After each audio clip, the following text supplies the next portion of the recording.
राघव राजा राम रघुपति राघव राजा रघुपति राघव राजा राम रघुपति राघव राजा पतित पावन सीताराम पतित पावन सीताराम।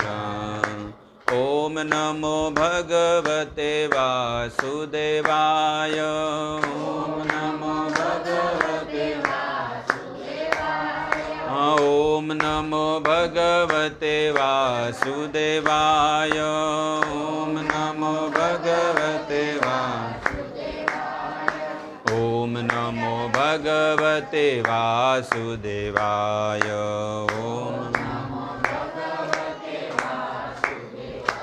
हरे कृष्णा कृष्णा कृष्णा हरे हरे हरे कृष्णा कृष्णा कृष्णा हरे राम राम राम हरे हरे हरे राम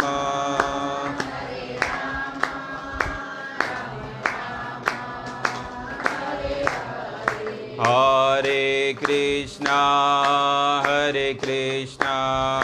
कृष्णा कृष्णा हरे हरे हरे कृष्णा कृष्णा कृष्णा हरे राम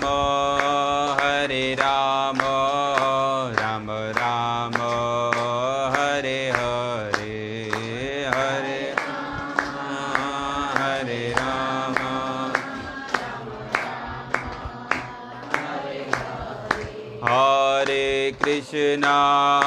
हरे कृष्णा कृष्णा कृष्णा हरे हरे हरे कृष्णा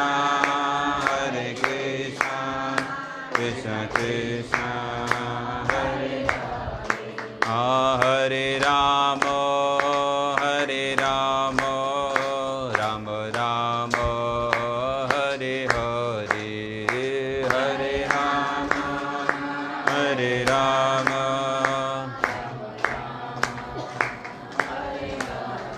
गोविंदा गोपाला मुरली मनोहर नंदलाला गोविंदा गोपाला मुरली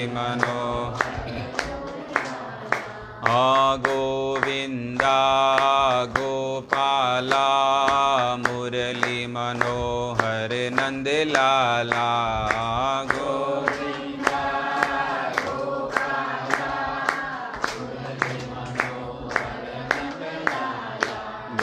राधे राधे गोविंद गोविंद राधे राधे राधे गोविंद गोविंद राधे राधे गोविंद गोविंद राधे राधे राधे गोविंद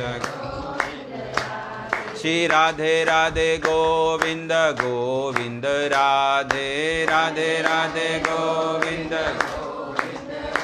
बोलो राधे राधे गोविंद गोविंद राधे राधे राधे गोविंद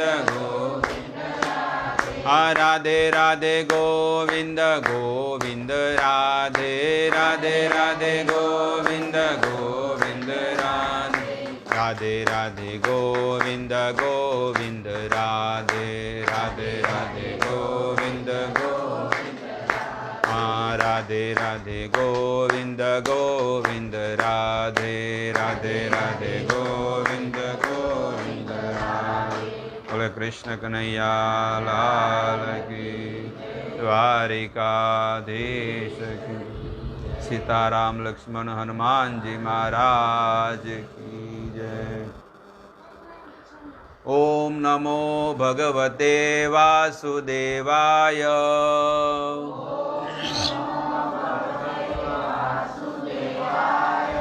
ઓમ નમો ભગવતે વાસુદેવાય.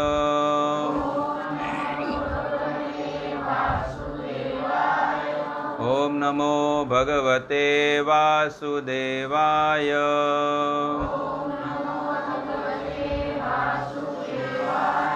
હરે કૃષ્ણ કૃષ્ણ કૃષ્ણ હરે હરે, હરે રામ રામ રામ હરે હરે. તો આજે આપણે બધા ભગવાનમાં પ્રેમ ઉત્પન્ન થાય, ભગવાનમાં ભક્તિ ઉત્પન્ન થાય, અને આપણને કદાચ જ્ઞાન હોય કે ન હોય, પણ હમણાં જે મહિનો ચાલી રહ્યો છે એ પુરુષોત્તમ મહિનો ચાલી રહ્યો છે. પુરુષોત્તમ મહિનો, પુરુષોત્તમ માસ. આ પુરુષોત્તમ મહિનામાં હરેક જીવાત્મા એવો સંકલ્પ કરે કે અમે આ મહિનો ઉપવાસ કરીએ, એક ટાઈમ ભોજન કરીએ અને એક ટાઈમ ન કરીએ. એનું બહુ દિવ્ય એનું ફળ મળે છે જીવને. અમુક લોકો એવો સંકલ્પ કરતા હોય કે આ મહિનો અમે ભગવાનનું વધારે નામ લઈશું. અમુક લોકો એવો સંકલ્પ કરતા હોય કે આ મહિનો અમે ગાયોની વધારે સેવા કરશું. અમુક લોકો એવો સંકલ્પ કરતા હોય કે આ મહિનો અમે બ્રહ્મચર્ય વ્રતનું પાલન કરશું. અમુક લોકો એવો સંકલ્પ કરતા હોય કે આ મહિનો અમે ભગવાનના જેટલા તીર્થો હોય, પવિત્ર જળ, એમાં અમે સ્નાન કરશું. આપણને બધાને ખબર છે ને કે આપણા ગામડાઓમાં જ્યારે આપણે રહેતા તો લોકો પવિત્ર નદીઓમાં સ્નાન કરવા જાય. અધિક માસમાં, પુરુષોત્તમ મહિનામાં લોકો રોજ સવારમાં ઉઠીને દર્શન કરવા જાય મંદિરે. એટલે આવો આ પુરુષોત્તમ મહિનો સંસારી માણસ માટે પુણ્ય પ્રાપ્ત કરવાની પૂંજી છે. અને આ મહિનામાં, આ પુરુષોત્તમ મહિનામાં જેટલો જીવાત્મા ધર્મ કરે, જેટલો ભગવાનની કથા સાંભળે, એટલો એનું હૃદય પવિત્ર બને, એના બધા પાપ કપાય. કારણ કે સૌથી મોટામાં મોટો યજ્ઞ એ સંસારનો જીવાત્મા કરી રહ્યો છે કે જ્યારે ભગવાનના ગુણ સાંભળે તો એ જીવ ભવસાગરને તરી જાય છે. એના દરેક માણસના હૃદયમાં આજે બહુ ચિંતા છે કે હું મરવાનો છું, હવે મારે મોતના દિવસો નજીક આવી ગયા છે. પૈસો બહુ કમાણો, પણ મારી પાસે શાંતિ નથી, સુખ નથી, બીજી પ્રકારની બધી વસ્તુ છે. અને અમારી પાસે તો એવા બહુ બધા દાખલાઓ છે કે અમારી સાથે એવા સારા સારા માણસો, પરિવારના લોકો જોડાયેલા છે. અને અમુક લોકો તો એટલા દુઃખી છે ને કે તમને ફોન રેકોર્ડિંગ કરીને હું તમને બતાવું ને કે આ વ્યક્તિ કેટલા મોટામાં મોટા વ્યક્તિ છે, પણ એમ કે અમે એટલા દુઃખી છે કે જેની વાત મત પૂછો. ધન બહુ બધું છે, ધનથી અમે દુનિયાની બધી વસ્તુ ખરીદી શકીએ છીએ, પણ એ ધનથી અમે શાંતિ નથી ખરીદી શકતા. એવા કેટલાય જણા ફેમિલી પરિવાર છે, મુંબઈના છે, સુરતના છે, વાપી વલસાડના છે, રાજસ્થાનના બી છે બધા લોકો. કારણ કે દરેક પરિવારના સાથે જોડાયેલા હોય એટલે દરેક વ્યક્તિ પોતાના હૃદયની વાત કરે કે ભલે દુનિયામાં બધી જગ્યાએ જાહો જલાલી છે, પણ પ્રભુના ઘરે શૂન્ય છું. દુનિયાની બધી વસ્તુ મારી પાસે છે, હું ચાહું તો બધી વસ્તુ 1 મિનિટમાં બધી વસ્તુ ખરીદી શકું છું, પણ મારી સામે મોત આવીને ઊભું પડ્યું છે હવે.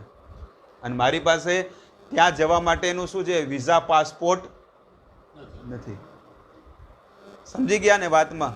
ગુજરાતીમાં ઠા પડે કે મારવાડી में પડે? मारवाड़ी में बोले तो मारवाड़ी में बोलूं. पालनपुर है ने बाजू में, पालनपुर रहूं. તો કહેવાનો ભાવ એ છે કે આપણી પાસે અમેરિકા જવાના વિઝા છે, દુનિયાના કોઈ પણ ખૂણે જવાના વિઝા છે, પણ સ્વર્ગમાં અને ભગવાનના ધામમાં જવાના આપણી પાસે વિઝા નથી. અને એ વિઝા ક્યારે થશે? જ્યારે અહીંયા જે જીવાત્મા ધર્મ કરે તો. ધર્મ એટલે કે પોતાના આ શરીર ભગવાને આપેલું છે, અને એ શરીરને જો ભગવાનની સેવામાં, સાધુ સંતોની સેવામાં, ધર્મની સેવામાં, ગાયોની સેવામાં જો માણસ નહીં વાપરે તો પછી બીજો જન્મ પછી ક્યાં મળશે? જ્યાંથી રોગ આવ્યો તો ત્યાં. ત્યાંથી જ્યાંથી આવ્યો તો ત્યાં, અને જ્યાં વધારે મર્યા છે ત્યાં એ જગ્યાએ જન્મ મળશે. 2 મિનિટ માટે તમે ખાલી એવો વિચાર કરો કે ભારતમાં આટલી બધી આબાદી છે, પણ તો એ ભારતમાં એટલી અસર કેમ નથી? એનું શું કારણ છે? દુનિયાના બધા ખૂણામાં, આખા વર્લ્ડમાં, આખી દુનિયામાં બધી જગ્યાએ મહામારીની તકલીફ છે, પણ ભારતમાં આમ શાંતિ શા માટે છે? એનું શું કારણ હશે? કોઈની પાસે ઉત્તર છે?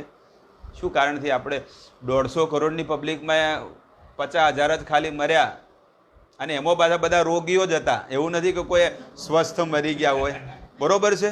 અને અમુક દેશોમાં તો એવા કે સ્વસ્થ માણસો જ મરી ગયા. કે પહેલું જ ખાલી 1 નંબર કહી દઉં કે અમેરિકા 1 નંબર છે આખા વર્લ્ડમાં. અમેરિકા 1 નંબરની સિટી છે, તો ત્યાં કેટલા મર્યા? 2 લાખ માણસો મરી ગયા, બરોબર છે? હવે એટલા બધા કે છે કે લગભગ 35 કરોડની પબ્લિક છે, 35-40 કરોડ પબ્લિક છે, વધારે નથી. તો 35-40 કરોડ પબ્લિકમાં 2 લાખ માણસો મરી ગયા, અને અહીંયા 150 કરોડની પબ્લિકમાં કેટલા મર્યા? 50,000. એ બી બધા ગઢિયા બુઢિયા જ છે, ખાલી કેસ ઠોકીને જવા દીધા. તો હું તમને એટલા માટે આ બધી વસ્તુ કહું છું કે ભારતમાં કેમ આ વસ્તુ છે? કારણ કે ભારતમાં ધર્મ છે. કયા આધારે આ પૃથ્વી પર આ ભારતમાં માણસો ટકી રહ્યા છે? ધર્મના આધારે. આ સોફો છે, બરોબર છે? આ સોફા પર બેઠા છે, પણ શેના આધાર ઉપર બેઠા છે? નીચે કેટલા પાયા છે? આમાંથી એક પણ પાયો નબળો પડી જાય તો શું થાય? એટલે નથી ઓલા નેતા લોકો કે મેરા એક પગ મારો ક્યાંનો છે ને એક ક્યાંનો છે, નથી કહેતા? ખબર છે? નેતા લોકો નહીં કે એક પેર અપોઝિશન પાર્ટી કા હે, એક પેર ઇસકા હે, એક પેર. તો બધી જગ્યાએ ખુરશી છે ને, જો નબળી પડે ને તો ખુરશી ભાંગીને તૂટી પડે. એવી રીતે આ સંસારી માણસ, જે પતિ પત્ની અને પરિવાર કુટુંબ સમાજ સાથે જે માણસ રહે છે, અને એનો પણ જો એક પાયો નબળો પડી જાય તો એ માણસની, એ પરિવારની શું થઈ જાય? અધોગતિ થઈ જાય. જેવી રીતે આ પાયો એક તૂટી જાય તો તરત જ હું હમણાં પડી જાઉં, એવી રીતે કોઈ સંસારી માણસ છે, એને પરિવારમાં, કુટુંબમાં, સમાજમાં એક પાયો નબળો પડી જાય ને તો એ માણસ જીવનમાં સક્સેસ નહીં જાય. એના આ 4 પાયા છે. એવી રીતે મનુષ્ય જીવનના પણ 4 પાયા છે. કયા? ધર્મ, અર્થ, કામ અને મોક્ષ. આ 4 કાર્ય માણસ સાથે સાથે કરે. હવે માણસ શું કરે છે? સૌથી પહેલા માણસ અર્થ કમાય. કોઈ પણ માણસ હોય ને, એ રાત દિવસ શું કરે છે? અર્થ એટલે નોટ, પૈસા કમાય. હવે એ માણસ અર્થ તો કમાય, પણ અર્થ એટલે પૈસો બહુ વધી જાય તો માણસને શું થાય? કામના ઉત્પન્ન થાય. નવા કપડાં લાવવું, નવી ગાડી લાવવું, નવો બિઝનેસ કરવું, નવું આમ કરવું, બરોબર છે? કોઈ પણ જૂની વસ્તુ થઈ જાય તો માણસ શું કરે? અરે ભાઈ, મારી પાસે પૈસા છે, હું બધું કરી નાખું. એટલે અર્થ કમાય, અને એ અર્થને પછી કામમાં લગાડે, સંસારના કામમાં, બરોબર છે? પણ અમુક માણસો એવા હોય કે એ અર્થ કમાણો કામમાં પણ વાપરે, પણ સાથે સાથે માણસ શું કરે? ધર્મ કરે. એટલે સૌથી પહેલું શાસ્ત્રમાં પહેલું પગથિયું શું કીધું છે? કે તમે ધર્મ કરશો તો તમે અર્થ કમાશો, અને અર્થ કમાશો તો તમારી સંસારની કામનાઓ પણ તૃપ્ત થશે, અને છેલ્લી વસ્તુ શું આવશે? મોક્ષ. સમજમાં આવી ગઈ વાત? એટલા માટે શાસ્ત્ર આપણું એમ કે છે કે ભલે દુનિયામાં કોઈ વ્યક્તિને સમજણ પડે કે ન પડે, પણ ભારતમાં જે વ્યક્તિ જીવાતમાં રહે છે ને, એટલા માટે એના હૃદયની અંદર પહેલી વસ્તુ તો આવશે કે એ ધર્મ કરશે. ગામમાં મંદિર બનતું હોય, ગૌશાળા બનતી હોય, પરબો બંધાતી હોય, કોઈ ધાર્મિક ભંડારો થતો હોય, જમણવાર, તો લોકો નહીં કહેતા કે મારો પ્રસાદમાં મારો લખી દે, ભોજન પ્રસાદમાં. મોટો હવન થતો હોય તો નહીં કહેતા કે હવન કુંડીમાં કેટલા થાય? કે 1.25 લાખ રૂપિયા. એ કે હું 2 લાખ રૂપિયા આપીશ, પણ મારું નામ, એને ખબર છે કે હું મારા ગામમાં હવન કરાવીશ, હવનમાં હું બેસીશ તો પહેલું તો મારું નામ થશે કે નહીં, આ ધર્મમાં એને ભાગ ભજવ્યો. અને બીજું તો કે આપણા ગામનું નામ વધશે, અને ત્રીજું કે મને એ ધર્મ કરીશ તો ભગવાન મને એનું 1000 ગણું આપી દેશે. એટલા માટે શાસ્ત્ર કહે છે કે સૌથી પહેલું શું કાર્ય કરવું જોઈએ? ધર્મ. પણ સંસારમાં કળિયુગમાં માણસ શું કરે છે? સૌથી પહેલો અર્થ કમાય, અને અર્થ કમાઈને એની કામનાઓની તૃપ્તિ કરે અને પછી જો એ માણસ કે હારું હવે પૈસા વધ્યા નથી ધર્મ કરવા માટે, શેમાં વાપરી નાખ્યા? કામનાની તૃપ્તિમાં. એટલે માણસ ગુટકા ખાય, દારૂ પીવે, જુગાર રમે, એમાં એની ઈચ્છાઓ. એટલે તમે જુઓ કે માણસ માટે ધર્મ કરવા માટે પૈસો નથી. કોઈ આપણા ઘરે કોઈ માગણ આવે, કોઈ ગરીબ આવે, કોઈ વિધવા બાઈ આવે, ભલે આપણે માનીએ કે ચલો કળિયુગની અંદર બધા સાચા ન હોય, પણ એમાંથી એક સાચો ભગવાનનો જ કોઈ રૂપ બનીને આવી જાય તો હા, અને આપણે કે નહીં આગળ જા, આપણે એને શું કરી દીધું? ઠોકર મારી દીધું. જેવી રીતે બીજું એક ઉદાહરણ આપું છું. લોકો દેવતાઓને બહુ માને, 33 કરોડ દેવતાઓને બહુ માને છે, બરોબર છે. હવે કોઈ પણ સોસાયટીમાં ગાય માતા આવે તો લોકો શું કરે છે?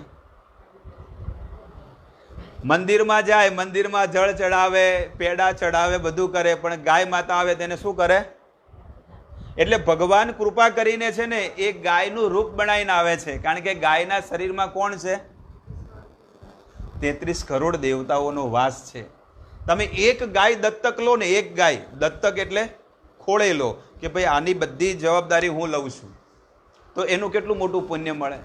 33 કરોડ દેવતાઓને જે સેવા કરવાનું પુણ્ય એના શરીરની અંદર છે, એને તૃપ્ત કરવાનું. પણ માણસને ઘરમાં કે પેલો શું કહે સોસાયટીમાં કે ગામમાં કે ક્યાંય પણ ગાય આવે, પોતાની દુકાન આગળ પણ આવે તો એને માણસ શું કરે છે? દંડેથી મારી જવા દો. અરે આ તો પેલાની ભરવાડની છે, પેલાની છે, પણ ગમે તેની હોય, આપણા આંગણે આવી છે તો ભૂખી છે તો એને ખાલી ભૂખ્યા પેટે ખાલી મોકલવી. તમે એને એ ગાયને નથી ખવડાવ, પણ તમે કોને ખવડાવો છો? 33 કોટી દેવતાઓને તમે ખવડાવો છો. આવું તો આપણા બધી જગ્યાએ ઘરે ઘરે બધાને ગાયો આવતી હોય છે, બરોબર છે.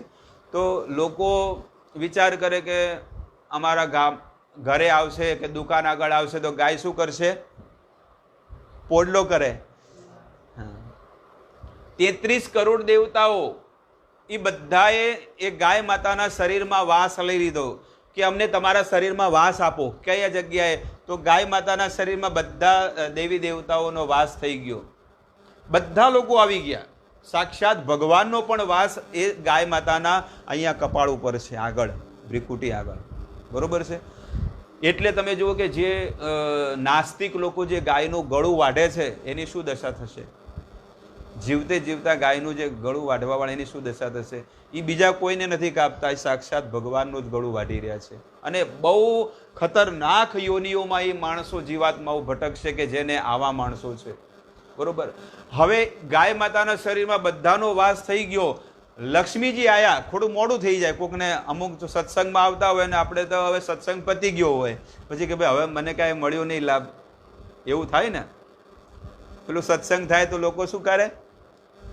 શું ધોવા ગયા કે હમણાં થોડીક વાર છે, થોડુંક કામ છે, થોડુંક એક ઓફર આવી છે તો પટાઈને આવું, સત્સંગ તો પછી બી થશે, મહારાજ ક્યાં જવાના છે. તો એવી રીતે લક્ષ્મીજી પણ થોડાક મોડા પડી ગયા કે ભાઈ મને બી સ્થાન આપો. ક્યાં આગળ આપશો? લક્ષ્મીજી ગાય માતાને કીધું, આપણા વેદોમાં લખ્યું છે. એટલે કે પોડલો છે, પોડલો શું કે ગાયનું ગોબર અને મૂત્ર, આ બે સ્થાન વધ્યા છે, બીજા બધા લોકોએ લઈ લીધા. તો લક્ષ્મીજી જે આપણા પાકીટમાં છે, જે આપણા તિજોરીમાં છે, એ લક્ષ્મીજી શું કહે છે ખબર છે? મારા જેટલી સૌભાગ્યશાળી આ સંસારમાં બીજી કોઈ નથી, એટલે મને એમાં તમે સ્થાન આપી દો, ગાયના ગોબરમાં અને મૂત્રમાં, ગૌમૂત્રમાં. એટલે લક્ષ્મીજીને આ વાત કોઈને ખબર છે? નથી ખબર. એટલા માટે લક્ષ્મીજીએ શેમાં વાસ લીધો છે? ગોબરમાં અને મૂત્રમાં. હવે એ જ લક્ષ્મીજી આપણે રોજ સવારે આરતી કરીએ, પૂજા કરીએ કે લક્ષ્મીજી મારા ઘરે આવો, મારી દુકાને આવો, મારી ઓફિસે આવો. એટલે ગાય માતા આવે ને શું કરે? પોડલો કરે, મૂત્ર. એટલે ઓલો શેઠિયો શું કરે? ઓલા માણસને કે ભાઈ દંડો માર. ગાય માતા એટલે કે લક્ષ્મીજી આવ્યા છે પણ એને શું કરે? ધક્કો મારીને. પણ હવે શું કરો ભાઈ, ધંધા પાણી કાંઈ બેહી ગયા છે, પણ કેવી રીતે બેહે જ ને ધંધા? સમજમાં આવે છે? એટલે આપણા ઘરે, ફેક્ટરીમાં, ઓફિસમાં, દુકાને, રોડ પર, કોઈ બી જગ્યાએ તમારી સામે આવીને ગાય જ્યારે મોઢું તમારી સામે જોવે છે એટલે ગાય કહેતી નથી, પણ ગાય તમને સમજાવે છે કે તમે મને કંઈક આપો, હું તમારા હાથેથી કંઈક લેવા માગું છું, પણ આપણે કંઈ. એટલા માટે હું તમને આટલા માટે આ વસ્તુ કહું છું કે શોર્ટકટમાં જેને આગળ જીવનમાં વધવું હોય, શોર્ટકટમાં જેને ધર્મમાં બી આગળ વધવું હોય ને, એને આ કાર્ય જરૂર કરવું જોઈએ. હવે એનું રિઝલ્ટ હું તમને આજે પ્રમાણ આપીને તમને કહું છું. કોઈ પણ મોટો વ્યક્તિ છે અથવા કોઈ પણ વાણીઓ છે, અહીંયાનો હોય ચાહે બોમ્બેનો હોય, એ સવારમાં વહેલા ઉઠીને શું કરે છે? શું કરે છે? મોઢામાં કંઈક ભરેલું છે એટલે કહી નથી શકતા. એમના કે મારો પોલ ખુલે. સવારમાં એ વ્યક્તિ પોતાની પત્ની, પુત્ર, પરિવાર, દીકરા, આવડો નાનો પણ હસ્ત જેવો છોકરો હોય ને તો એ છોકરાને બી ધોતી પહેરાવે છે, બરોબર છે? અને પોતે બધા ક્યાં જાય છે ધોતી પહેરીને? પહેલા ભગવાનના દર્શન કરવા. પોતાના હાથે ચંદન, દુકાનમાંથી કાંઈ તૈયાર નથી લાવતો, પણ પોતાના હાથે ચંદન ઘસી અને પછી ભગવાનની સેવા કરે છે. ભગવાનને ફૂલ અર્પણ કરે. અને કેટલા કલાક સેવા કરે છે? 1 કલાક. પ્રોપર 1 કલાક સુધી એ મંદિરમાં સેવા કરે. 11 વાગે આવે ઘરે, અને 11 વાગે એટલે 12 વાગે ભોજન કરે, અને 12 વાગે ભોજન કરીને પોતાનો ફોન લઈને ખાલી નીકળી પડે ગાડીમાં, અને 3-4 વાગે એટલે પાછો આવી જાય. 4 કલાકમાં 5 લાખનો ધંધો કરીને આવતો રહે છે. સમજમાં આવી છે વાત? કે 4 કલાકમાં. અને અમુક તો એવા લોકો છે કે ઘરે બેઠા બેઠા ખાલી ફોન ઉપર કામ કરે છે, બધું ઘરે બેઠા બેઠા, પરિવાર છે, બધું છે. અને એક વ્યક્તિ આખો દિવસ સવારમાં 8 વાગે માણસ નીકળી જાય લારી લઈને અથવા રિક્ષા લઈને, એ સાંજ પડતા પડતા એટલી મહેનત કરે, એટલી મહેનત કરે, એને કેટલા મળે છે? 100 રૂપિયા. કેમ આવું છે? કારણ કે ઓલો વ્યક્તિ ભગવાનને, ધર્મને માને છે, અને આ વ્યક્તિ સીધો ઘરેથી નીકળ્યો, નાયો ના નાયો, નાયો ધોયો ને એ બસ એમ કરીને ઘરે નીકળી જાય. ભગવાનને પગે બી નહીં પડે, અગરબત્તી બી નહીં કરે. અને હવે તો એવો ક્રેઝ આવ્યો છે ને કે મંદિર આવે એટલે શું કરે છે?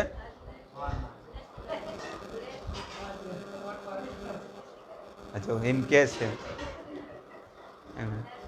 એટલા માટે જો જીવનમાં જેને ટોપ લેવલ ઉપર, આજે કોઈ પણ વ્યક્તિ, એક વ્યક્તિનું હું તમને ઉદાહરણ આપીશ, વેદોની વાત પણ કરીશ અને અત્યારની પણ વાત કરીશ, અને એનું રિઝલ્ટ તમારે જોવું તો જોઈ લેજો કે એ માણસ કેટલો ઉપર છે, ટોપ લેવલ ઉપર. ચાહે તમારા સમાજનો જ માણસ કેમ ન હોય, એને એ ટોપ લેવલ ઉપર હશે ને, એ સમજી લો કે એ માણસ ધાર્મિક હશે. એ ભલે મહિને લાખ રૂપિયા કમાતો હશે, પણ 10,000 સાઈડમાં કાઢી નાખશે. 10% કે મારે 10% ભગવાનની સેવામાં કાઢવા છે, અને એને પૂર્ણ વિશ્વાસ બી છે કે એ 10% છે ને હું આપીશ તો ભગવાન મને 1000 ગણું કરીને મને આપે પણ છે, બરોબર છે? જેવી રીતે આ ધરતીમાં, જમીનમાં તમે 1 દાણો ઉગાડો છો તો 3 મહિના પછી કેટલા આવે છે? 100 ગણા આવે છે ને. સમજમાં આવી વાત? કે એ ધરતી માતાની અંદર, એ તો એક બહિરંગા શક્તિ છે, ભગવાનની શક્તિ છે, માતા છે. જો એ ધરતી માની અંદર પણ જો આપણે 1 દાણો ઉગાડો તો 100 ગણા દાણા કરીને દિવાળી પછી આપશે. તો ભગવાનને આપીએ તો ભગવાનના 1000 હાથવાળો છે, અને ભગવાનને કોઈ 1 રૂપિયો પણ જો કોઈ આપે ને તો ભગવાન એને 1000 ગણા કરીને પાછા આપે છે. એટલા માટે જીવનમાં ધર્મ પહેલો કરવો જોઈએ. અહીંયા બેસી જાઓ. ના, એ તો મારી બાજુમાં બેસશે. સારું. એને બી મારી જેમ કથાકાર બનવાનું છે. કથા કરશે, મંદિરના ભક્ત બનશે. બનીશ ને? હા. તો હા ઠીક છે, ભલે લાઈવ દેખ. હા, બેસી જા જા, કે અહીંયા બેસો. તો એક એનું ઉદાહરણ બીજું તમને કહી દઉં. ટાટા, બિરલા અને રિલાયન્સ જેટલા બી આજે લોકો ટોપ લેવલ ઉપર છે, એનું જીવનમાં તમે જોઈ લો. બેસી જા, નીચે બેસી જા, બધાનું ધ્યાન તૂટે છે. જા જા, બેસવું તો એમને બેસી જા. જા જા. જે બી વ્યક્તિ છે આજે ટાટા, બિરલાની આખા વર્લ્ડમાં એની કંપનીઓ ચાલે છે અને ટોપ લેવલનો બિઝનેસમેન છે, બરોબર છે. આજે અભણમાં અભણ વ્યક્તિ પણ ટાટાને ઓળખે છે, કારણ કે ઘરમાં નમક કયું લાવે છે? બરોબર છે. તો આજે એટલા ટોપ લેવલ ઉપર એ વ્યક્તિ કેમ છે ખબર છે? કારણ કે એની કોઈ પણ તમે મિલ કે ફેક્ટરી હોય, તમે એન્ટ્રન્સમાં તમે જાઓ ને એટલે તમને રાધા કૃષ્ણનું મંદિર તમને મળશે જ, ઠાકુરજીનું મંદિર મળશે, અને 24 કલાક એની સેવા કરવાવાળા સેવકો એના અંદર મળેલા હશે, ચાહે રિલાયન્સ કંપનીના હોય, ચાહે ટાટા કંપનીના કોઈ પણ. એટલા તમારે જે બી તમારે જીવનમાં અનુભવ કરવા કરી લો કે આજે જે ભગવાન શ્રી કૃષ્ણના કે રામનો ભગત છે, જે એની ભક્તિ કરે છે, પ્રભુનું ભજન કરે, આજે એ ટોપ લેવલનો વ્યક્તિ હશે. વલ્ભાચાર્યની પરંપરા આવે છે, પુષ્ટિ માર્ગ, બરોબર છે. એ બધા એના જે અનુયાયીઓ છે ને બધા મહેતા છે, મહેતા અટકવાળા. આજે જે પણ ભગવાન શ્રી કૃષ્ણ લાલાની સેવા કરવાવાળા છે ને, આજે બધા લોકો ટોપ લેવલ ઉપર છે. અને એને ખબર છે કે એ ભગવાનની સેવા કરે છે, ભગવાનના દર્શન કરે છે, પ્રભુ માટે મરી મટે છે. આજે એ બધા લોકો ટોપ લેવલના છે. એટલા માટે મેં તમને આ બધી સંસારની પણ થોડી હકીકતની વસ્તુઓ કીધી કે આપણું જીવન છે ને ધર્મ ઉપર ટકેલું છે. અને જે મનુષ્ય જીવન ધાર્મિક જીવન નથી જીવતો, વ્રત ઉપવાસ કરવા, તપસ્યા કરવી, ભગવાનના ધામમાં દર્શન કરવા જવું, ગંગાજીમાં જવું, તો લોકો તો એમ કે અમારા બાથરૂમમાં આવે જ છે. લોકોને એમ કે ગંગા સ્નાન કર્યું, તો કે હવે બાથરૂમમાં તો ખાલી આમ ફુવારો ચાલુ કર્યો તો ગંગા સ્નાન જ આવી ગયો, અમારે ક્યાં નસીબ છે એટલા. એટલે માણસ પોતાની જાતને હીન સમજે છે. કોઈ પણ મનુષ્ય પોતાની જાતને શું સમજે છે કે અમે ભક્તિ કરવાને લાયક જ નથી. માણસના વિચારો ખરાબ હોય, ઉઠવા બેસવાનું ખરાબ હોય, તો માણસ એવો વિચાર ન કરવો જોઈએ કે નહીં અમે તો એ લાયક જ નથી. નહીં, તમે લાયક બનો. આપણે એટલા કયા ગુજરાત છીએ કે વાલિયા લૂંટારા કરતા પાપી છીએ? બોલો, આપણે કોઈ એટલા તો પાપી નથી કે એને એટલા બધા મોટા પાપ કર્યા. અને આપણે એટલા મોટા પાપી નથી કે કચ્છની ધરતીનો કાળોડો નાગ કોણ કહેવાતો, એ બધા જાણે છે. એટલો મોટો પાપી પણ જો સુધરી ગયો તો આપણે કઈ વાડીના મૂળા? સમજમાં આવી વાત? આપણે પણ જો ભગવાન તરફ વળીએ ને તો આપણું કાલથી જીવન પવિત્ર બની શકે છે. આવો પધારો સાહેબ. આપણું જીવન પણ પરિવર્તન થઈ શકે છે. બસ આપણા નિયમોને આપણે ચેન્જ કરવાના છે. આપણે શું કહેવાય, શેડ્યુલ, અને ગુજરાતીમાં શું કે આપણા નિયમો, કે ઉઠવાનું, કોની સાથે બેસવાનું, કેવી રીતે વ્યવહાર કરવો, કોની સાથે કેવી રીતે વર્તન કરવું, એ બધું આપણે ખાલી માર ખાઈએ છીએ. આ બધી સલાહો લેવા માટે લોકો 50-50 હજાર રૂપિયા ફીસ ભરે છે. ખબર છે કે એક બિઝનેસમેન સાથે કેવી રીતે વાત કરવી એ શીખવા માટે લોકો ફીસ ભરે છે. મહિને 50,000 રૂપિયા પેમેન્ટ આપે છે કે અમારે એક મોટા વ્યક્તિ સાથે કેવી રીતે વાતચીત કરવી, કેવી રીતે બિઝનેસની ડીલ કરવી, આ બધું લોકો શીખે છે. તો આ સલાહ આપણને વેદોમાં મફતમાં મળે છે, પણ આ વસ્તુ કોઈને લેવી નથી. આ જ વસ્તુ સલાહ આપણને વેદ આપણને મફતમાં આપે છે કે તમારે કાંઈ કરવાની જરૂર નથી. ભલે તમારામાં કોઈ આવડત ન હોય, બસ તમે ધર્મ ઉપર તમે ચાલી જાઓ તો તમારું જીવન ઓટોમેટિક ચાલશે. આજે એવા કેટલાય લોકો અમારી પાસે પાલનપુરમાં એવા ઘણા લોકો છે કે જ્યાં અંગૂઠા છાપ, એને કાંઈ ખબર જ નથી પડતી. અને અમુક તો એવા ડાયમંડ વાળા હતા કે જેને હીરો બદલતે નતો આવડતો, તોય આજે કરોડો અબજોપતિ છે કે નહીં? બનાસકાંઠા હોય, ચાહે ગમે તે હોય, ચાહે રાજસ્થાનના ઘણા લોકો છે, એ લોકોને કાંઈ આવડતું નથી, પણ આજે એ લોકો ટોપ લેવલ ઉપર કેમ છે? કારણ કે એના નસીબ હશે, એનો ધર્મ હશે એટલે. અને અમુક લોકો બીકોમ કરેલા છે, ગ્રેજ્યુએટ કરેલા છે, 5,000ની નોકરી કરે છે. હજી તમને કેટલાય બતાવી દઉં. તો આવું કેમ છે? કારણ કે એ માણસના જીવનમાં ધર્મ જ નથી. એની બુદ્ધિ ટૂંકી છે, એનું મન ટૂંકું છે, એના વિચારો ટૂંકા છે, એટલે જીવનમાં ક્યારે સક્સેસ નથી થતો. એના જીવનમાં ક્યારે મેરેજ ન થાય, કે અમારું જીવનમાં કોઈ સુખે નથી. બસ એ માણસ એ વિચાર, એની ધારા જ આખી અલગ છે. એટલા માટે હંમેશા વિચારોને ઊંચા રાખવા જોઈએ, પવિત્ર જીવન જીવવું જોઈએ, અને વિચારોને હંમેશા સારા ઉચ્ચ વિચાર. સાદા જીવન, ઉચ્ચ વિચાર. જીવન બધાના કેવા થઈ ગયા છે? એકદમ ટોપ લેવલના. અને વિચારો બધા પેલું કે છે ને કે સિમ્પલ લિવિંગ અને હાઈ થિંકિંગ એટલે વિચારો હંમેશા ઊંચા કરવા જોઈએ. પણ હવે બધા વિચારો એકદમ હલકા થઈ ગયા માણસોના, અને રહેવાનું બધું હાઈ ફાઈ ટોપ લેવલનું થઈ ગયું. એટલે આજે માણસ છે ને દરની ઠોકરો ખાતો જાય છે.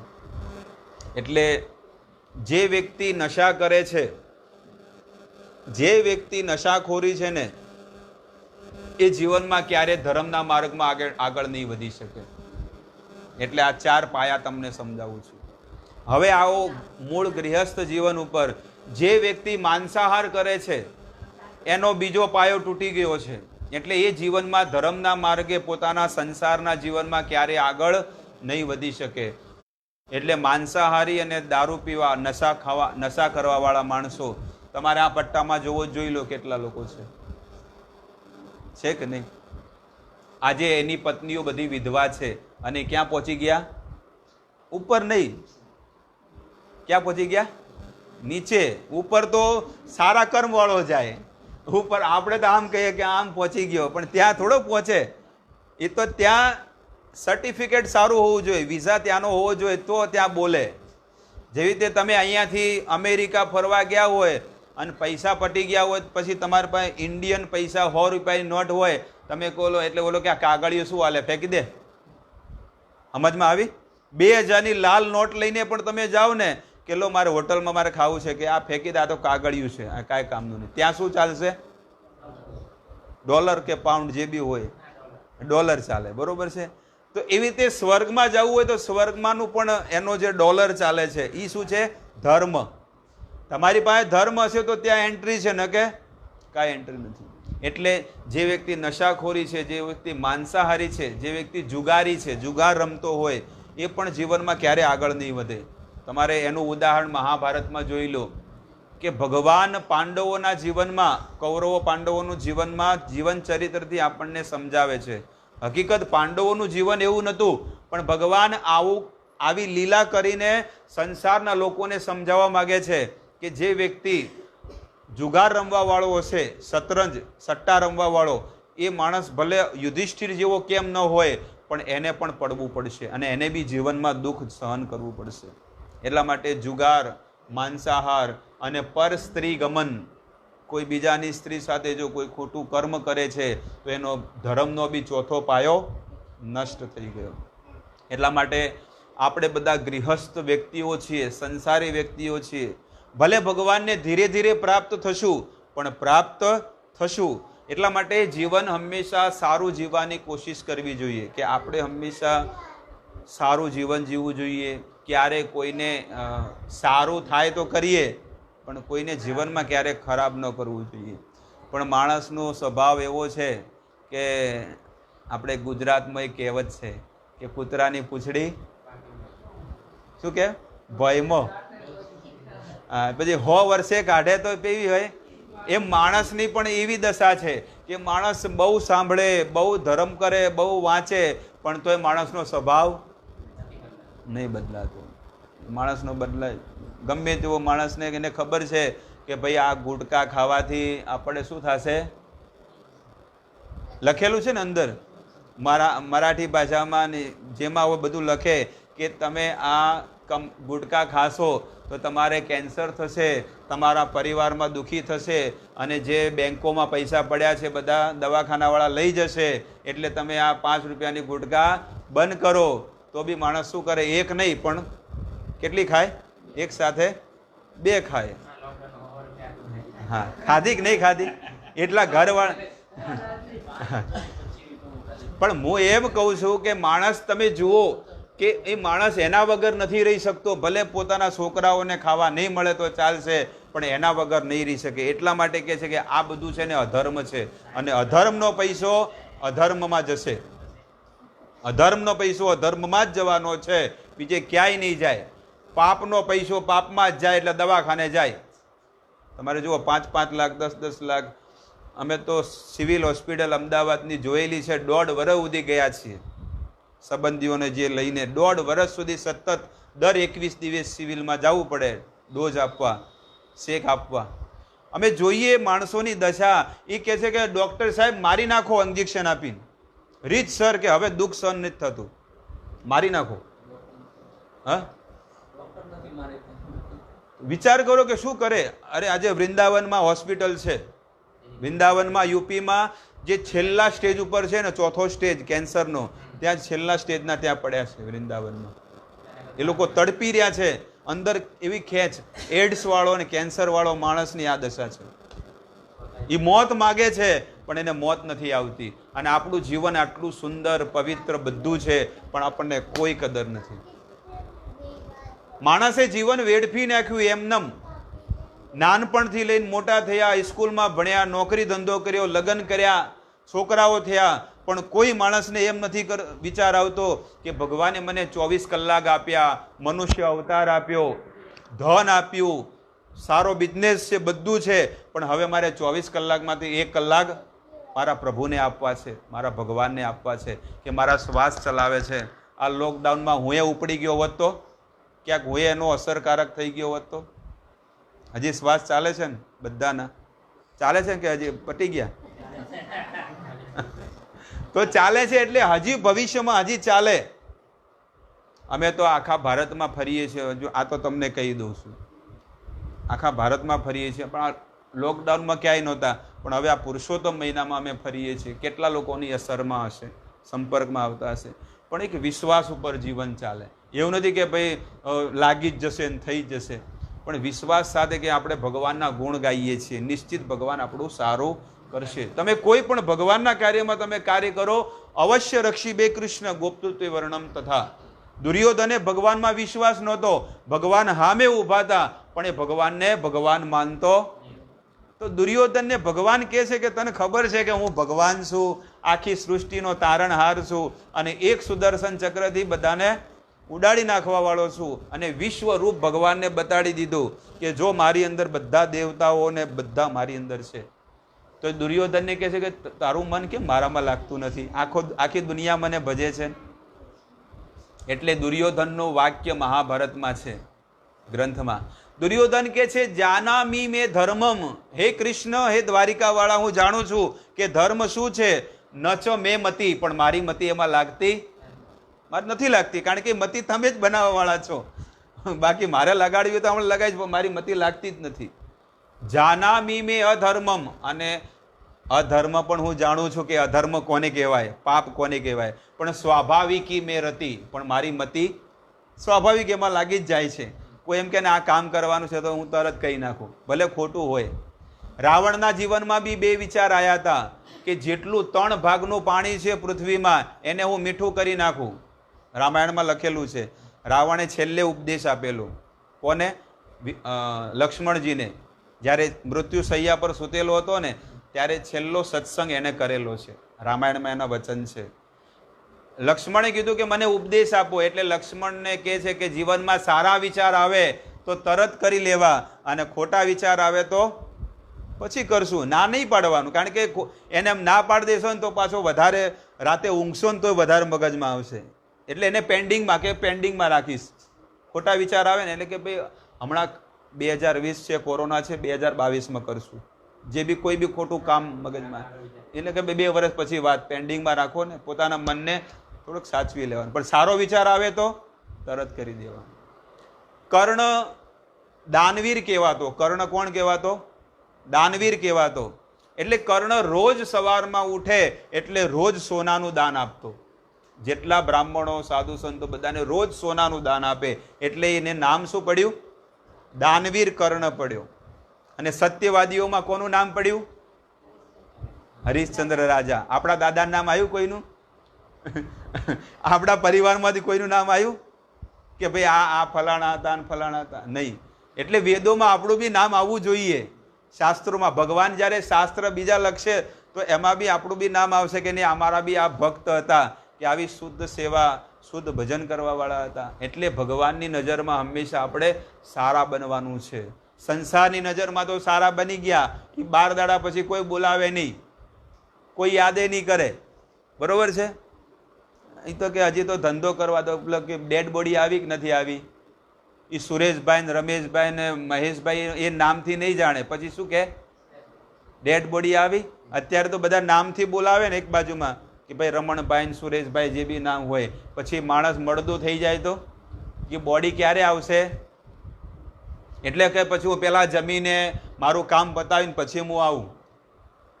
એટલે જે બિઝનેસમેન હોય, જે મિત્ર હોય, જે પરિવાર હોય, કુટુંબ હોય, એ વ્યક્તિ તમારી સાથે એને કોઈ સંબંધ નથી, બસ તમારી સાથે કોઈ લેવા દેવા નથી. તમે એને ધન આપો છો, તમે એને કંઈક મિત્રતા રૂપે કંઈક મદદ કરો છો, તો તમારું એ કામ કરશે, બાકી બીજો કાંઈ નહીં. એટલે કે છે સ્વાર્થનો પ્રેમ સહુ ઉપલો બતાવશે, રોદડા રડીને દેખાડશે રે. દુર્યોધન જેવી મતિ આ જગતમાં બધાની થઈ ગઈ છે કે આપણને સામેવાળા વ્યક્તિ પાસેથી કંઈક મળે છે તો આપણે એના કામ લાગીએ, ને તો ચોકડી મારો, મોબાઈલમાંથી જ નામ કાઢી નાખો, સમજી ગયા, ડિલીટ કરી નાખો, એને જીવનમાંથી જ ડિલીટ કરી નાખો અને મોબાઈલમાંથી બી ડિલીટ કરી નાખો. કોઈ પણ તમે જુઓ કે બે વેવાય હોય અને છૂટાછેડા થઈ જાય સગાઈમાં, પણ પછી જીવનમાં ક્યારે બોલાવે છે પાછો? કે હામે બી સમાજમાં બી મળે ને તો બોલો એ બીજા રસ્તે જતો રહે, ક્યાંય બી મળે ને હામે તો કંઈક બીજા રસ્તે, બીજો રસ્તો, કે આમ આ રસ્તે જવા દો. એટલે માણસ આ જગતમાં કોની સાથેથી સંબંધ બનાવશે અને કોની સાથેથી તોડે, એના કરતાં ભગવાન કે છે તમે મારી સાથે ડાયરેક્ટ સંબંધ બનાવો. તમે મારી સાથે સંપર્કમાં રહેશો ને મારી સાથે સંબંધ બનાવશો ને તો દુનિયાના કોઈ વ્યક્તિ તમારાથી દુશ્મની નહીં કરે. એટલે તમારે જો જે ભગવાનનો ભક્ત હોય ને એટલે બધા લોકો શું કરશે? એ એમ કે આને કોઈ નડવું ના, કે આને જો નડવા જાવું ને તો આપણા જીવનમાં બહુ મોટો ખતરો આવશે. કોઈ બી, ચાહે બિઝનેસ કરતો હોય, પેન્ટ શર્ટમાં હોય, ધોતી કુર્તામાં હોય, ગમે તે હોય, પણ જે ભગવાનની માળા કરશે, જે સત્સંગ કરશે, એનો સમાજ પણ છે ને એને શું કરશે? સલામ કરશે, હાથ જોડશે કે અમારા સમાજમાં પણ આવા વીર છે, આવા સારા માણસો છે કે પોતે સંસારમાં જીવન પણ જીવે છે, બિઝનેસ પણ કરે છે અને ધાર્મિક જીવન જીવીને આપણા સમાજને પણ આગળ લાવે છે. આપણે ઘર પૂરતું જીવન નથી જીવવાનું, આપણા સમાજને બી આગળ લાવવાનો છે અને આપણે જીવનમાં ભક્તિ બી કરવાની છે અને આપણા સમાજને બી આગળ લાવવાના છે. આપણા બેન હોય, ભાઈ હોય, સગાવાલા હોય, કુટુંબીઓ હોય, એને બી તમારે ધર્મમાં લગાડો કે ભાઈ તમે ભગવાનનું ભજન કરો.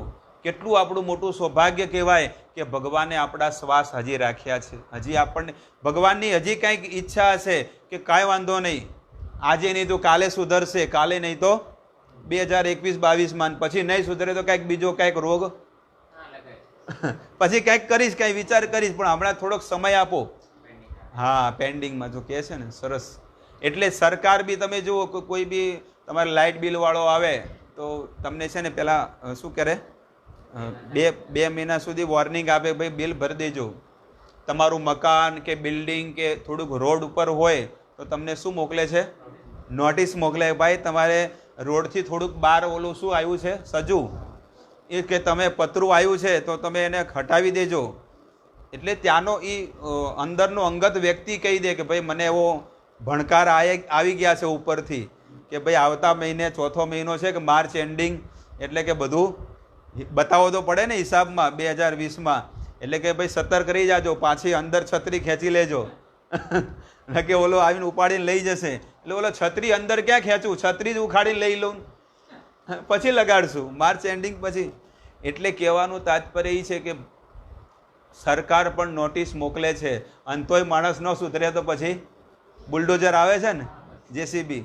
એવી રીતે ભગવાન પણ જો છે ને, ભગવાન આપણને નોટિસો મોકલે છે કે ભાઈ સુધરી જાજે, સારું જીવન જીવજે અને કંઈક બીજાને કામ લાગજે, અને તું નહીં લાગે તો તું ધરતી પર બોજ છે. એટલા માટે હું પણ જેસીબી બોલાવું છું 108. શું આવે? હા, 108માં ઉપાડીને લઈ જાય પછી કે ભાઈ લઈ જાવ તો વાને, આ ધરતી પર બોજ છે. ખાઈને શું વધાર્યું? વજન વધાર્યો, પાપ વધાર્યું, કાંઈ કર્યું નહીં જીવનમાં, બસ નડ્યો છે. એટલા માટે ભગવાન કે નડ્યો છે તો કે આને નડતરને લઈ જાઓ એક બાજુ, સારા માણસો ભેગા કરો. પણ જેમ જેમ કળિયુગ આવશે એમ અધર્મ વધશે અને જેમ અધર્મ વધે એટલે સૃષ્ટિનો પ્રલય થશે, પાક્કો, ફાઇનલ છે. પણ થોડું રહેવાનું જ છે. આપણે એકાદ બે મચ્છર વધો ચલો કોઈ સહન કરી લે, પછી વધારે મચ્છરો થઈ જાય ને એટલે જવાબ પહેલો જ છે. સરસ છે. એટલે બસ એવી રીતે આપણે પછી કે બહુ બધા મચ્છરો વધી જાય પછી આપણે ગુડ નાઇટ લગાવીએ ને કે પેલો ટીવીમાં જોઈ નથી કહેતા કે આ લગાડો તો હા એકદમ પરફેક્ટ જવાબ. એટલે એવી રીતે ભગવાન પણ એ જ જોવે કે ભાઈ હવે આમાંથી ચારણી મારી પણ કોઈ ખર્યા તો હવે આ બધા ક્યાં જવાને લાયક છે? નીચે.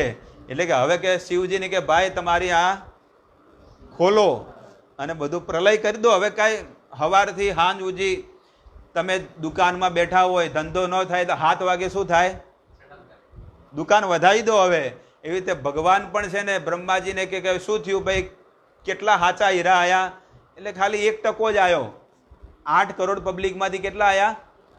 ખાલી 1% વૈકુંઠના અધિકારી ભગવાનના બન્યા. બીજા કે 30-35% કે આવું છે તો કે એની પાસે પુણ્ય છે તો કે આ છે તો એને મોકલી દો. બીજા બધા એ તો કે બેવડા છે, જુગારી છે, આવા ખોટા ખોટા કામ કરવા, હાથ ઊંચા કરી દીધા. એટલે આવા લોકોને શું કરવાનું? એટલે એકી સાથે એવો ઝાટકો આવે ને પ્રલય થઈ જાય.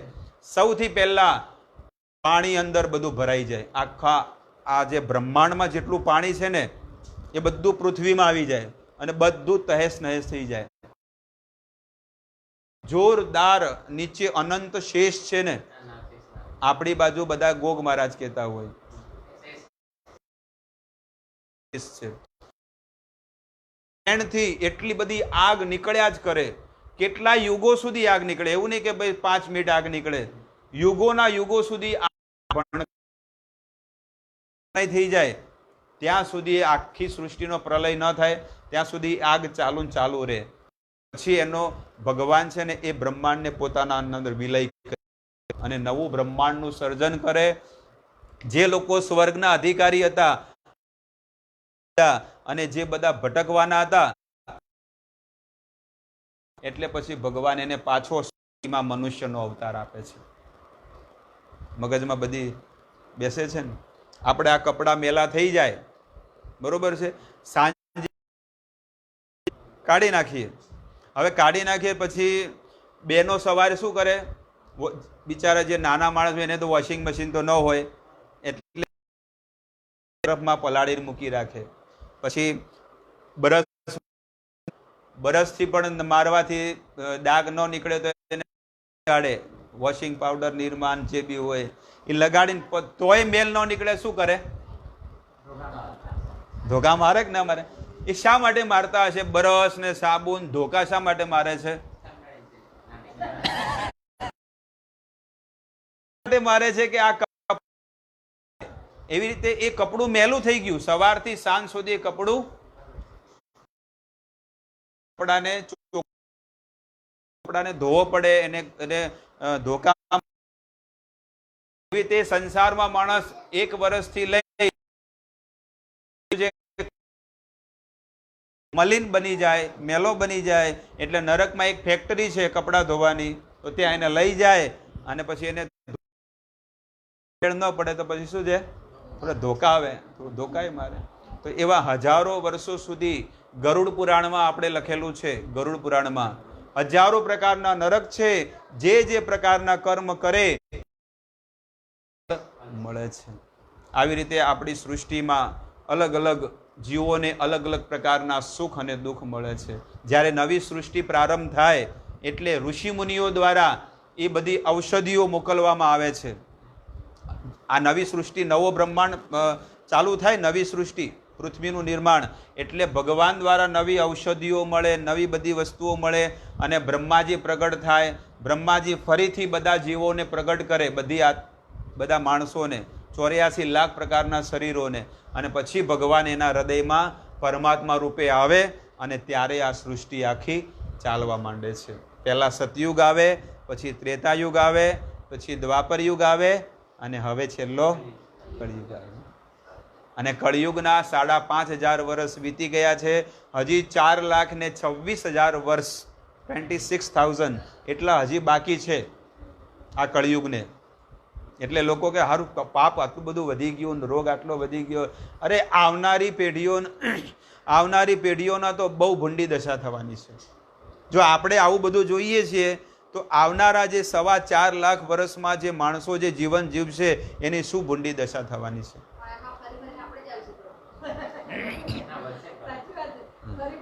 આવી શકીએ જો ભજન કરીએ ને, ભજન કરશું તો પાછા આ સૃષ્ટિમાં જ જન્મ મળે.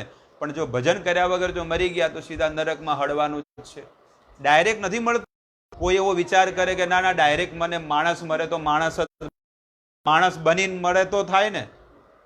આપણે નહીં કહેતા કે ભાઈ માણસ બન, માણસ કહીએ આપણે કોઈ પણ વ્યક્તિને શું કે અલા ભાઈ મોણા થા, તો તારી નહીં કહેતા કે ભાઈ આટલો બધો તું અધર્મ મત કર, આટલું પાપ મત કર, બોલવા ચાલવામાં વ્યવસ્થિત રહે, તું આવી રીતે જીવન જીવે તો તારું કઈ કલ્યાણ થાય, તું જીવનમાં કોઈ દાડો સુખી નહીં થાય. આપણે ઘણું બધું કહીએ છીએ. એટલા માટે માણસ બનીને મરે તો માણસ થાય, માણસ પશુ બનીને મરે તો પશુ જેવી જ માણસની વૃત્તિ હોય તો પછી એટલા માટે કહે છે કે મનુષ્ય બનીને જીવન જીવે તો સારું છે. સાધુ સંતોનો સંગ મળી જાય અને મનુષ્ય બનીને દેવતાઓ જેવું જીવન જીવે ને તો ભગવાન પણ એને શું કરે છે? પ્રણામ કરે છે કે આવા જીવો મારે જોવે છે. દેવતાઓ જેવા માણસો ત્યાં સ્વર્ગમાં જોવે છે અને ભગવાનના ઘરે જોવે છે. પછી અહીંયા બધા પી ક્લાસ હોય, થર્ડ ક્લાસ માણસો હોય, અધર્મી હોય, પાપી, ત્યાં સ્વર્ગમાં જાય તો ત્યાં લાઈન, ત્યાં બધું એને બગાડી નાખે કે ઇધર બી અડ્ડા ખોલ દો. એટલા માટે ભગવાને બધા નિયમો બનાવ્યા છે. જો બોમ્બે જોયેલું છે બધા લોકોએ?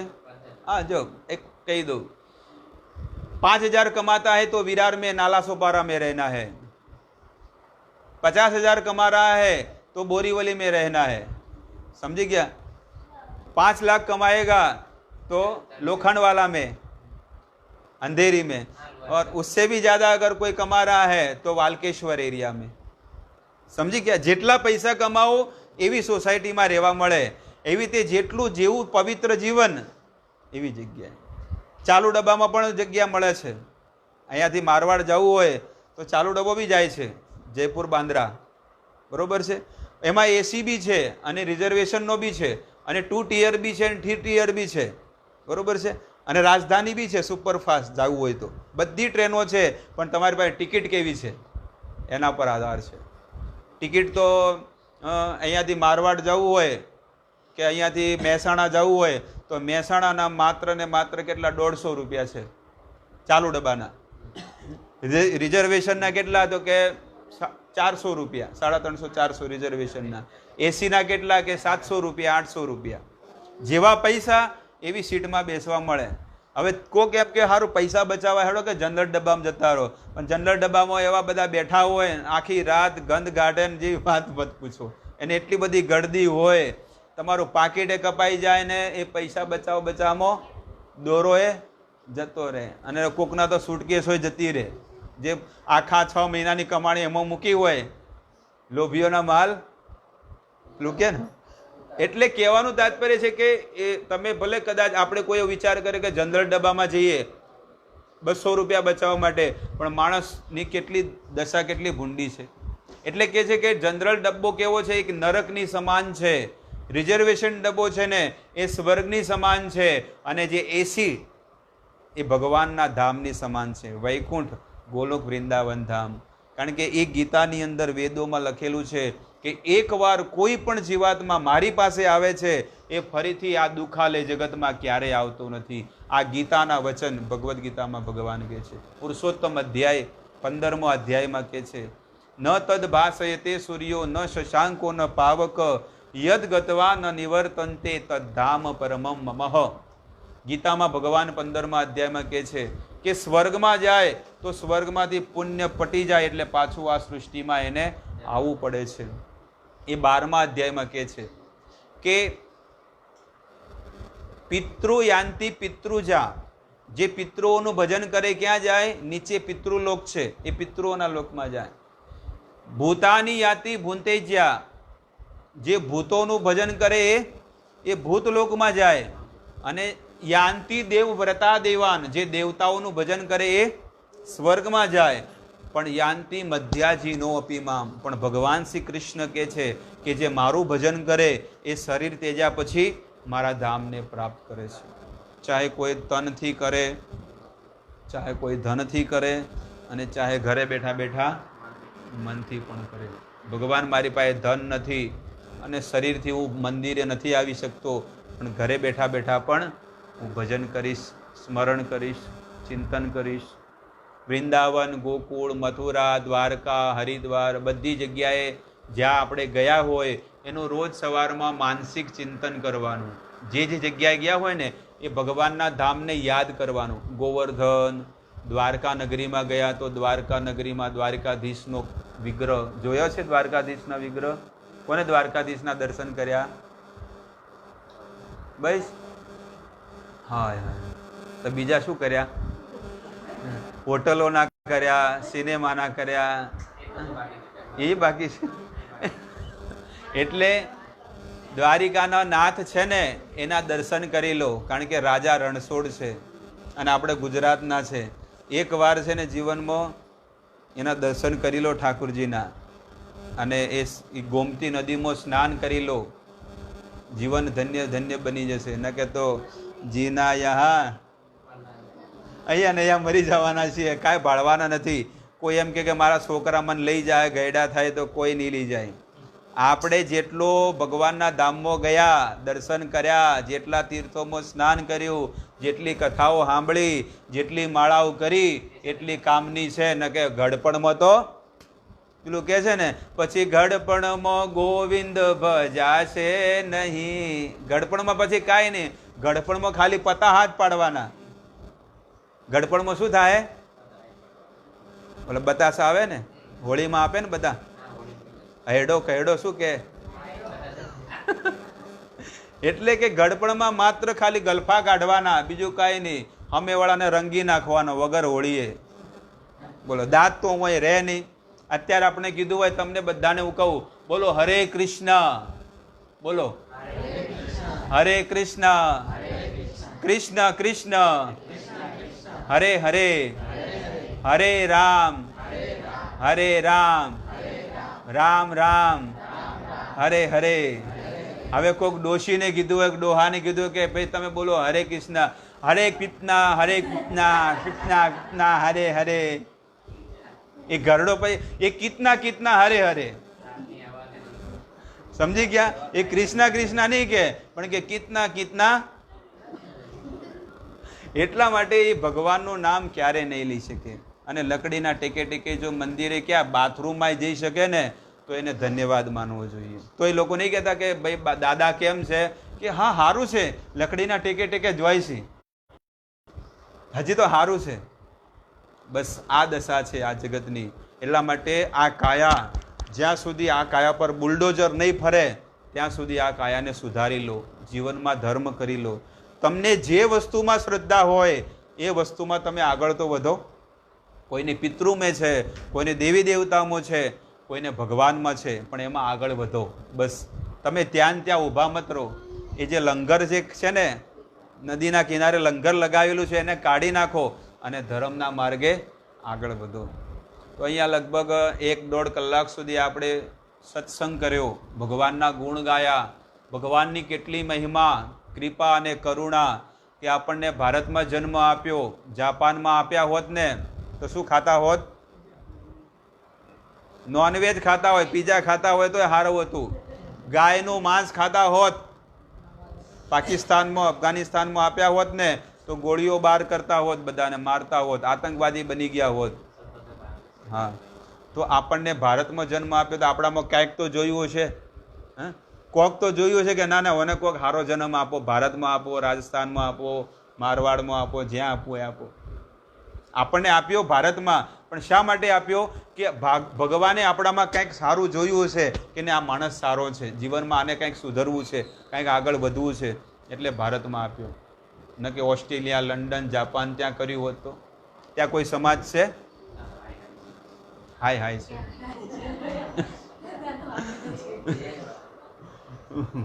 એવું જીવન છે.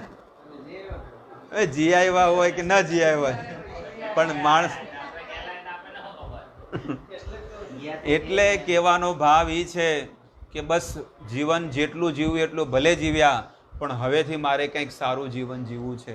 કે આ કોરોનામાં ભગવાને મારી આંખો ખોલી દીધી છે. એટલે એકાદશી વ્રત કરવું જોઈએ. 11 એકાદશી આવે એ વ્રત કરવું જોઈએ. રોજ સવારે નિયમ રાખવો કે સવારમાં સૂરજ ઉગે એના પહેલાં ઉઠી જવાનું. અમારે તો 12 વાગે તો અમે વહેલા ઉઠી જઈએ. ક્યાંક બહાર પ્રચાર કરવા જોઈએ તો વાત અલગ છે, બાકી લગભગ મંદિરે હોય તો અમારે 3:30 ઉઠવું જ પડે, કારણ કે મંદિરમાં આવે એટલે આરતી થાય જ અને ફરજિયાત ઉઠવું જ પડે. એટલે કહેવાનું તાત્પર્ય એ છે કે સવારમાં પરોડિયામાં વહેલું ઉઠવું જોઈએ. બરોબર? વહેલા ઉઠીને નાહી ધોઈને ભગવાનના ગીતાના પાઠ કરો, ભાગવતના પાઠ કરો, રામાયણ વાંચો, સત્સંગ સાંભળો. ટીવી મળ્યું છે આટલું મોટું, તો ટીવીનો ઉપયોગ શેમાં કરવો જોઈએ? ભગવાનની કથા, સિરિયલ જોવા. એ ચોખ્ખું કે છે એટલે કે આ બધી જગ્યા પ્રોબ્લેમ છે. શું કરીએ? ઘણું એ અમારે તો કે કથા સાંભળવી છે, જોવી, પણ શું કરે? એટલે હા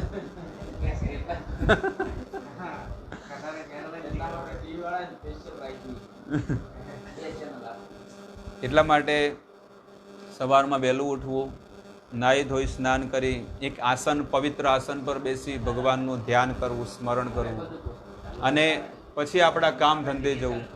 રસ્તામાં મંદિર આવ્યું હોય તો મંદિરે દર્શન કરીને જવું જોઈએ. ઘરે પણ મંદિર હોય તો ઘરે મંદિરમાં પગે લાગીને જવું જોઈએ. એવું નહીં કે ટંકોરી વગાડી 2 મિનિટ ખાલી ટંકોરી આમાં વગાડે એ પતી ગયું, અમારે આ પૂજા થઈ ગઈ બધી. એમ લાગે કે હું સૌથી મોટો ભગત છું. લોકોને કેવું ખાલી 2 અગરબત્તી કરે ને અને એક ટંકોરી વગાડે આમ આમ કરે ને એટલી વારમાં પેલા રિંગ વાગી જાય. હા ખાલી 1-2 અગરબત્તી ફરવી છે, પણ ફોન આવે ને તો ફોનમાં ધ્યાન છે, કનો આવ્યો ભાઈ? હા, પેલા ચેક વાળાને આવ્યો, મૂકી દો. તો ચેક ક્યાં? પેલો મોબાઈલમાં જ જુઓ કે આ ચોક પર રિંગ જતી રહે ને તો મારો ધંધો બોલું. એટલે માણસ 2 મિનિટ પણ જો એ અગરબત્તી કરતો હોય ને પણ 2 મિનિટ માટે પણ એનું મન એમાં નથી. એટલે તમે જુઓ કે આ સત્સંગ કેટલો સરળ છે. બેઠા છો, હું એ વસ્તુ જોઉં છું કે એક શબ્દ તમે ધ્યાનથી સાંભળો છો. તમારો એક શબ્દ ભગવાનમાં ઉતરી ગયો. એનો અર્થ એ થયો કે સત્સંગથી જ માણસનું જીવન પરિવર્તન થાય છે, બીજી કોઈ વસ્તુથી નહીં થાય. પણ સત્સંગ હશે તો એના જીવનમાં ભલે અત્યારે કાલ કાંઈક થાય કે ન થાય, પણ અત્યારે આપણા હૃદયમાં ખૂણામાં થોડુંક હશે કે ભાઈ જીવન કાંઈક આપણે અવળું જીવન જીવી રહ્યા છીએ, પણ હવે કાંઈક સારું જીવન જીવવાની કોશિશ તો કરવી પડશે. કારણ કે આપણું મન અને આપણા હૃદયમાં રહેલા ભગવાન જ જાણે છે કે આપણામાં કેટલો અધર્મ છે અંદર. મારામાં શું પાપ છે તમે ન જાણી શકો, અને તમારામાં શું છે એ હું ન જાણી શકું, પણ આપણા બધામાં રહેલા પરમાત્મા છે ને ભગવાન બધું જાણે છે કે આ માણસ કેટલામાં છે, આને આગળ શું કરવાનો છે, એને શું વિચારો લાવવાના છે, એ બધું ભગવાન જાણે છે. એટલા માટે આપણા ઘર સંસારની અંદર બહેનોને જાગૃત થવાનું છે. પુરુષોનું કાર્ય છે કે એને ધન કમાવીને પત્નીને આપવું, પણ પત્નીનું, એક સ્ત્રીનું કર્તવ્ય બને છે કે મારે આ ધનને કેવી રીતે વાપરવું, ક્યાં ક્યાં વાપરવું અને શું કાર્ય કરવું આ ધનથી. સૌથી પહેલું વહેલા ઉઠવું, બહેનોને વહેલા ઉઠવું જોઈએ, અને જેટલા પણ વ્રત, ઉપવાસ, તપસ્યા છે એને કરવું જોઈએ, મંદિરે જવું જોઈએ, અને પોતાના પરિવારને શાંતિ, સુખ, સમૃદ્ધિ અને ભક્તિ માટે ભગવાનને પ્રાર્થના કરવી જોઈએ. આખો દિવસ આપણે શું કામ છે? 9 વાગે એટલે બધા ફ્રી થઈ જાય. 9 વાગે બધા છોકરાઓ તો સ્કૂલમાં જતા રહે, પછી બીજા તો પેલા ટિફિન લઈને ઉપાડીને જતા રહે 7 વાગે 8 વાગે જે બી હોય, પછી કાંઈ કામ છે જ નહીં આખો દિવસ. હા, એકબીજાની શું કરવાનું?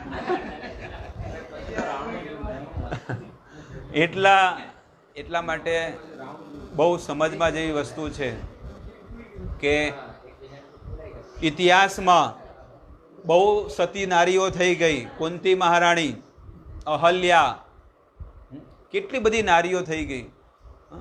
એટલા માટે આ પવિત્ર નારીઓ જેને સારું જીવન જીવ્યું છે એના દીકરા પણ એવા થયા છે અને એના પતિ પણ એવા હતા. એટલા માટે સ્ત્રીઓની ઉપર જ આખું જીવન નિર્ભર છે. તમે ભગવદ્ ગીતા ખોલો તો ભગવદ્ ગીતામાં પહેલા જ અધ્યાયમાં અર્જુન કહે છે કુલક્ષયે પ્રણશંતિ કુલ ધર્મ સનાતન. જ્યારે આ બધા સેનાઓ બધી મરી જશે ને તો એની પત્નીઓ શું બની જશે? વિધવા બની જશે. અને એના છોકરા વર્ણ સંકર પ્રજા. કઈ પ્રજા બનશે?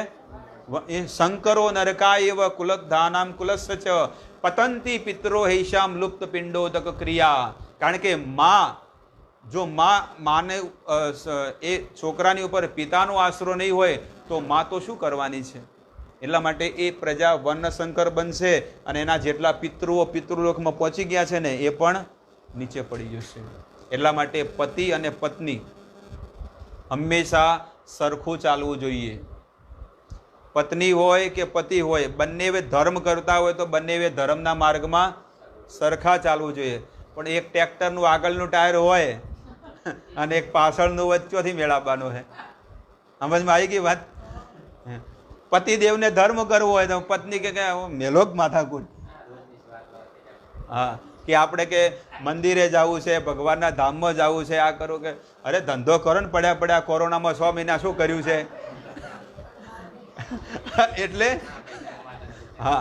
એટલે પતિદેવ વિચાર કરે કે આપણે સત્સંગમાં સાંભળ્યું તો ચલો આપણે ગાડી છે પોતાની તો દ્વારકા દર્શન કરીને આવીએ પરિવાર સાથે.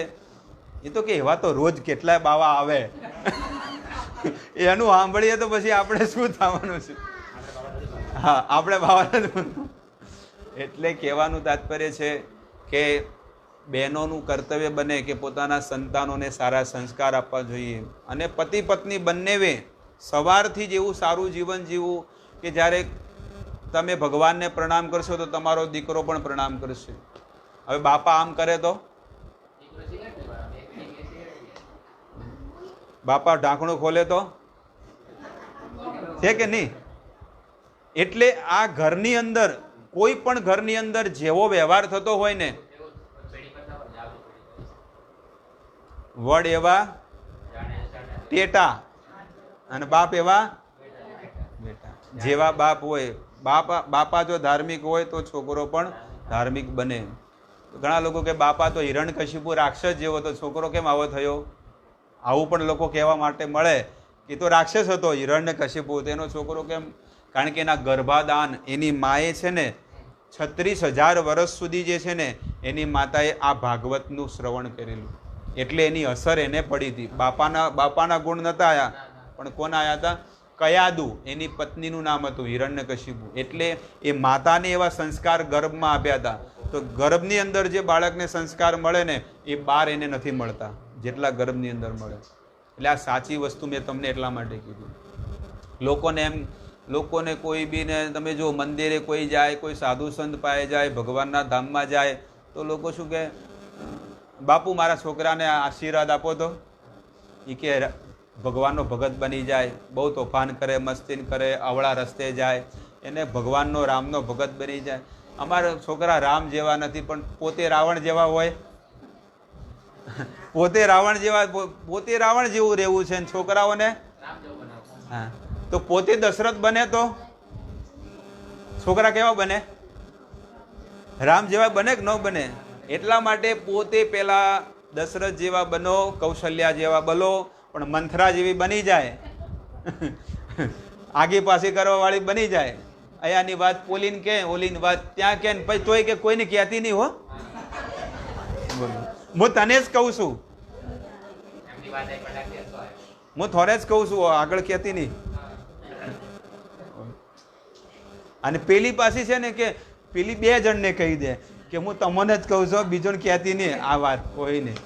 એમ કરતા કરતા દિવ્ય ભાસ્કરમાં તો પછી આવે, ગુજરાત સમાચારમાં તો પછી આવે બીજા દાડે, આગલા દાડે તો સોસાયટીમાં બધાને વાત મળી જાય.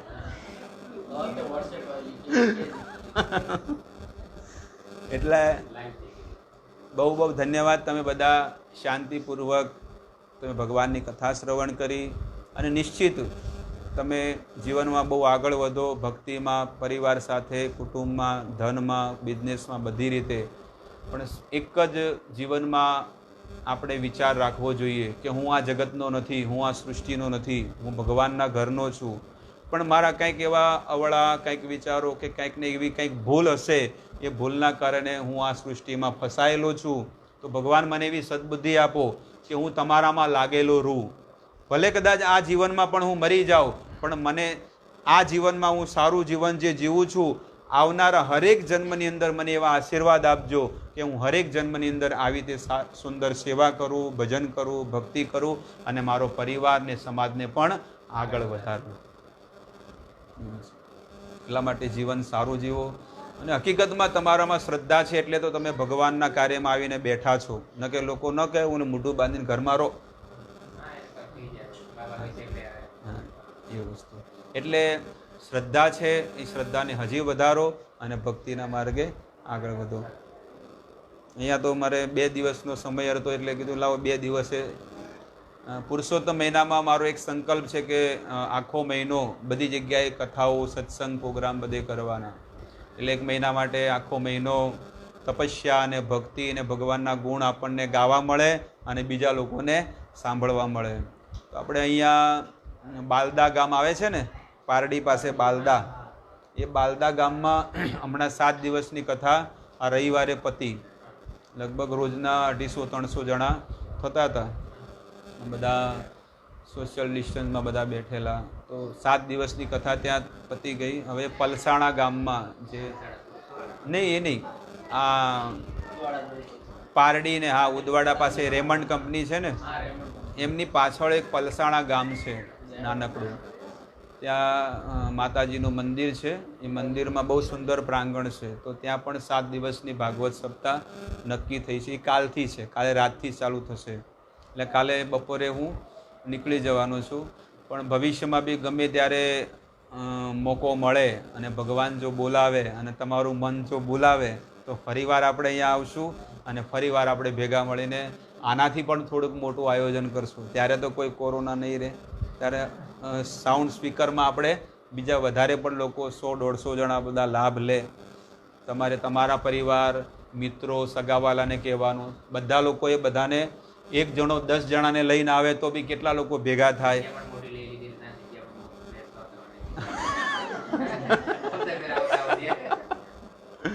એટલે પેલું કે ને કે જેટલા વધારે લાભ લે મારા પ્રધાન હશે એટલે મેં કીધું આપણે હાથે હાથે એમાં બી પ્રમુખની પ્રધાન પણ ડેટ આપે એટલે બાપાનું કોણ મૂકી દેશે પેલો નદી મૂકી દેશું ડેટ લઈ આવો. નંબર લઈ લો.